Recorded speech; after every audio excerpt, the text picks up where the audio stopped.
जब हम किसी भी ऊंचे पर्वत के ऊपर जाते हैं तो वहां पे हमें सांस लेने में काफी परेशानी फेस करनी पड़ती है। अगर आप भी किसी ऊंचे पर्वत के ऊपर टहलना चाहते हैं या जाना चाहते हैं तो आपके लिए वीडियो ये काफी इंपॉर्टेंट होने वाला है, क्योंकि इस वीडियो के अंदर आज हम डिटेल से समझेंगे कि ऐसा कौन सा साइंस का रहस्य छिपा होता है जिसकी सहायता से आप समझ सकते हैं कि हमें ऊंचे पर्वत पे सांस लेने में क्यों समस्या होती है। और हर एक चीज को आज हम डिटेल से समझने वाले हैं तथा ऐसी कौन कौन सी समस्याएं आती हैं उस पर भी हम बात करने वाले हैं। तो बिना देर किए करते हैं आज का वीडियो स्टार्ट। तो यहाँ पे हमें सबसे पहले समझना पड़ेगा कि घनत्व तो क्या होता है, ऊपर सांस लेने में क्या समस्या होती है, वायुमंडलीय दाब क्या होता है, इनको थोड़ा सा यहाँ पे वन बाय वन समझते हैं। तो सबसे पहले यहाँ पे आपको समझना पड़ेगा कि जो भी ऊंचाई मेजर की जाती है वो सभी ऊंचाई समुद्र तल से ही मेजर की जाती है। तो यहाँ पे सपोज करो ये हमारा यहाँ पे क्या समुद्र लेवल हो जाएगा, अर्थात यहाँ पे ये समुद्र है। अब इससे जितनी आप ऊंचाई पे जाएंगे तो यहाँ पे ऊंचाई को हम यहाँ पे थोड़ा सा इस प्रकार से एक चार्ट बना देते हैं। यहाँ पे एक ऊंचाई ये 1 2 इस प्रकार से, इसका नाम यहाँ पे क्या करते हैं H1 कर देते हैं, यहाँ पे इसका नाम H2 कर देते हैं, यहाँ पे इसका नाम H3 कर देते हैं, इसका नाम H4 कर देते हैं। तो यहाँ पे आप देखेंगे सबसे जो ऊंची ऊंचाई है इसको माउंट एवरेस्ट मान सकते हैं, अर्थात ये समुद्र से बहुत ही काफी ज्यादा ऊपर ऊंचा है। अब यहाँ पे हम समझते हैं कि ऐसा क्या कारण है कि आप जैसे जैसे ऊपर जाते रहेंगे आपको सांस लेने में समस्या क्यों आती है। इसको हम थोड़ा सा एक डायग्राम से समझते हैं कि ऐसा क्या होता है। तो देखो यहाँ पे अगर हम डायग्राम से समझे तो हम यहाँ पे इस प्रकार से में एक बंद बोतल लेते हैं। वैसे तो ये हमारा वातावरण ही है, लेकिन इसको हम थोड़ा सा एक सिलेंडर के रूप में समझा सकते हैं आपको।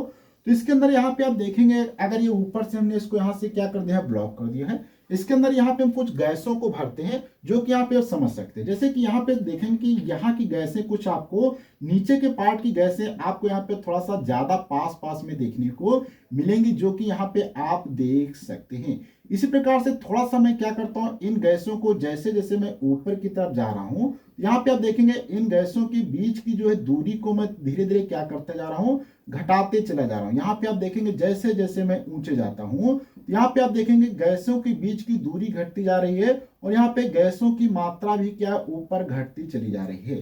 तो यहाँ से आप देखेंगे जैसे जैसे मैं यहाँ से ऊपर जा रहा हूँ तो आपको थोड़ा सा गैसें यहाँ पे कम दिखाई दे रही होंगी, ठीक इस प्रकार से यहाँ पे देखेंगे। तो यहाँ से अर्थात जितना मैं ऊंचाई पे जा रहा हूँ इस सिलेंडर के अंदर आप यहाँ से समझेंगे तो यहाँ पे ऊपर क्या गैसों की मात्रा घटती जा रही है। यहाँ पे जब गैसें घटती हैं अर्थात यहाँ पे आप घनत्व की बात करें तो यहाँ पे आप देखेंगे ये जो पार्ट आपका है यहाँ पे गैसों का घनत्व बहुत ही आपको ज्यादा मिलेगा, उसका फिर यहाँ पे थोड़ा सा और कम हो जाएगा, फिर यहाँ पे आपको थोड़ा सा और कम हो जाएगा, फिर यहाँ पे आपको और कम हो जाएगा।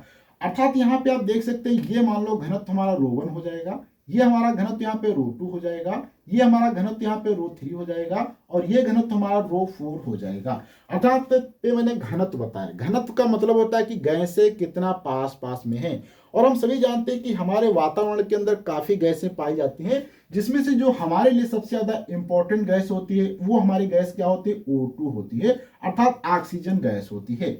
अब इसी में मैं थोड़ा सा आपको ऑक्सीजन गैस के लिए मैं यहाँ पे बड़े बबल्स आपको बना के दिखा देता हूँ, जो कि यहाँ पे आप समझ सकते हैं कि ये सपोज करो ऑक्सीजन गैस जो है यहाँ पे आपको कुछ ज्यादा मात्रा में देखने को मिल रही होगी, क्योंकि यहाँ पे डेंसिटी बहुत ज्यादा है। इसके बाद यहाँ पे थोड़ा सा आप ऊपर और जाएंगे तो यहाँ पे आपको गैसों की मात्रा में ऑक्सीजन देखें कम दिखाई देगा। यहाँ पे आएंगे जैसे ऊपर डेंसिटी घटेगी, इसका मतलब कि यहाँ पे गैस में ऑक्सीजन की मात्रा घटती जा रही है। तो यहाँ पे और भी गैस है उनको मैंने छोड़ दिया है, केवल मैंने समझने के लिए यहाँ पे ऑक्सीजन को दिखा दिया है। तो ये ऑक्सीजन गैस, क्योंकि हमारा संबंध जो ऑक्सीजन गैस ही है, क्योंकि हम अपने जीवन यापन के लिए अपने शरीर को जीवित रखने के लिए ऑक्सीजन गैस को लेते हैं। इसलिए यहाँ पे ऑक्सीजन गैस आप देखेंगे यहाँ पे सबसे ज्यादा आपको मिलेगी, यहाँ पे कम मिलेगी, यहाँ पे कम मिलेगी, यहाँ पे और कम मिलेगी। तो यहाँ पे आप देख सकते हैं ऑक्सीजन गैस क्या है, ऊपर जाते जाते आपको यहाँ पे घटते हुए दिखाई दे रही होगी। अर्थात जितना ऊंचाई पे जाएंगे यहाँ पे गैसों की जो है यहाँ पे मात्रा घट रही है, अर्थात यहाँ पे डेंसिटी घटती जा रही है। और डेंसिटी घट रही है इसका मतलब यहाँ पे आप देखेंगे एक प्रकार से दबाव भी घटता है। दाब क्या होता है यहाँ पे आप समझना चाहें तो यहाँ पे अगर मैं एक सिलेंडर दूसरा ले लेता हूँ, जो कि यहाँ पे आप देख सकते हैं ये मैंने क्या इस प्रकार से सिलेंडर को यहाँ पे मैं बना देता हूँ, ये सिलेंडर हमारा हो जाता है, ठीक ये सिलेंडर यहाँ पे हो जाएगा। इस सिलेंडर में अगर आप कुछ यहाँ पे गैसों को क्या कर देते हैं, भर देते हैं। यहाँ पे सपोज करो ये आपने कुछ इसके अंदर गैस भर दिया है।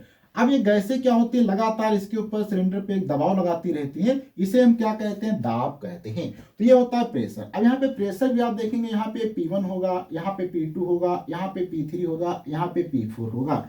तो यहाँ पे अगर जितनी हाइट बढ़ेगी, आप यहाँ से समझ सकते हैं कि जितनी यहाँ पे हाइट बढ़ेगी, अर्थात हाइट बढ़ाने पे आपका प्रेशर क्या होगा, घटेगा। आई एम सॉरी, यहाँ पे इसको प्रेशर को क्या करते हैं, P से लिखते हैं, तो प्रेशर क्या होगा, यहाँ पे घटेगा। और यहाँ पे डेंसिटी भी आप देखेंगे क्या होती है, वो भी क्या होगी, घट रही होगी। जब डेंसिटी घट रही होगी तो यहाँ पे ऑक्सीजन की मात्रा भी क्या होगी, आपकी घट रही होगी। आसानी समझ सकते हैं कि ऊंचाई बढ़ने पे क्या है, प्रेशर घटता है। यहाँ पे आप देखेंगे क्या होता है, आपकी डेंसिटी घटती है और ऑक्सीजन की मात्रा घटती है। तो इसका मतलब आप जितनी ऊंचाई पे जाएंगे वहां पे आपको ऑक्सीजन कम मिलने वाली है। और जब ऑक्सीजन कम मिलेगी तो इसका सबसे बड़ा फर्क क्या होता है कि हम जब ऑक्सीजन को यहाँ पे लेंगे, मान लिया आपने यहाँ की, अगर आपने ऑक्सीजन का पार्ट, यहाँ पे मैं आपको दिखाता हूँ, सपोज करो इतना पार्ट आपने ऑक्सीजन का लिया, यहाँ पर भी सेम मैं आपको दिखाता हूँ, इतना पार्ट ऑक्सीजन के लिया, यहाँ पे आप देख सकते हैं सेम पार्ट ऑक्सीजन का लिया, यहाँ पे आप देख सकते हैं सेम पार्ट आपने ऑक्सीजन का लिया। मान लो इतना पार्ट आप ऑक्सीजन में लेते हैं एक बार में।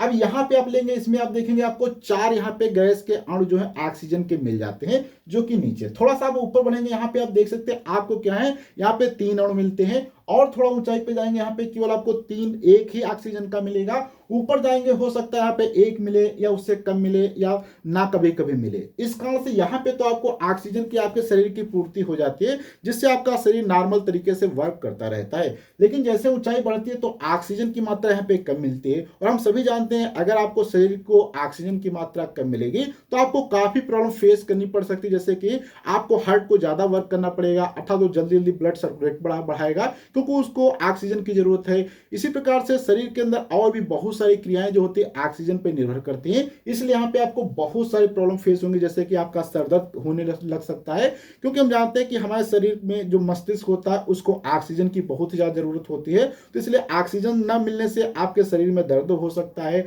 आपको वोमिटिंग हो सकती है और भी बहुत सारी प्रॉब्लम फेस करनी पड़ सकती है। तो ये आपको जब भी कहीं ऐसे स्थान पे, अगर ऊंचाई स्थान पे जाना है, तो आपको सबसे पहले समझ लेना कि हमारा स्वास्थ्य कैसा है। अगर आपको सांस लेने में प्रॉब्लम है या फेस करते हैं तो आपको वहां नहीं जाना चाहिए, या जाने से पहले वहां की भी ये भी लोकेशन पता कर लेना चाहिए कि उस ऊंचाई पे ऑक्सीजन की मात्रा कैसी है। अगर वहां पे ऑक्सीजन की मात्रा सही है तो आपको जाना चाहिए, अगर ऑक्सीजन की मात्रा कम है तो वहां पे आपको नहीं जाना चाहिए, क्योंकि वहां पे आपको जानलेवा या आपको काफी बड़ी प्रॉब्लम हो सकती है। क्योंकि ऐसे कई घटनाएं देखी गई जहां पे कुछ लोग ऊंचे पर्वत पे चले जाते हैं, ऑक्सीजन की कमी से उनके डेथ भी हो जाती है या उनको बड़ी बड़ी प्रॉब्लम फेस करनी पड़ती है। तो आपको ऐसे कभी ऊंचाई स्थान पे नहीं जाना है। अगर जाना है तो वहां पे आपको सबसे पहले अपने शरीर का और वहां के विषय में जानकारी ले लेना है। और ये वीडियो आपको कैसा लगा, प्लीज अपना फीडबैक हमें नीचे कमेंट बॉक्स में दे सकते हैं। अगर आपको किसी नए टॉपिक पर वीडियो चाहिए तो भी कमेंट बॉक्स में लिख सकते हैं। और इसी चैनल को अगर सब्सक्राइब नहीं किया, सब्सक्राइब करें, साथ में बेल आइकन को प्रेस करें, क्योंकि यहाँ पे आपको ऐसे रेगुलर वीडियो मिलते रहेंगे।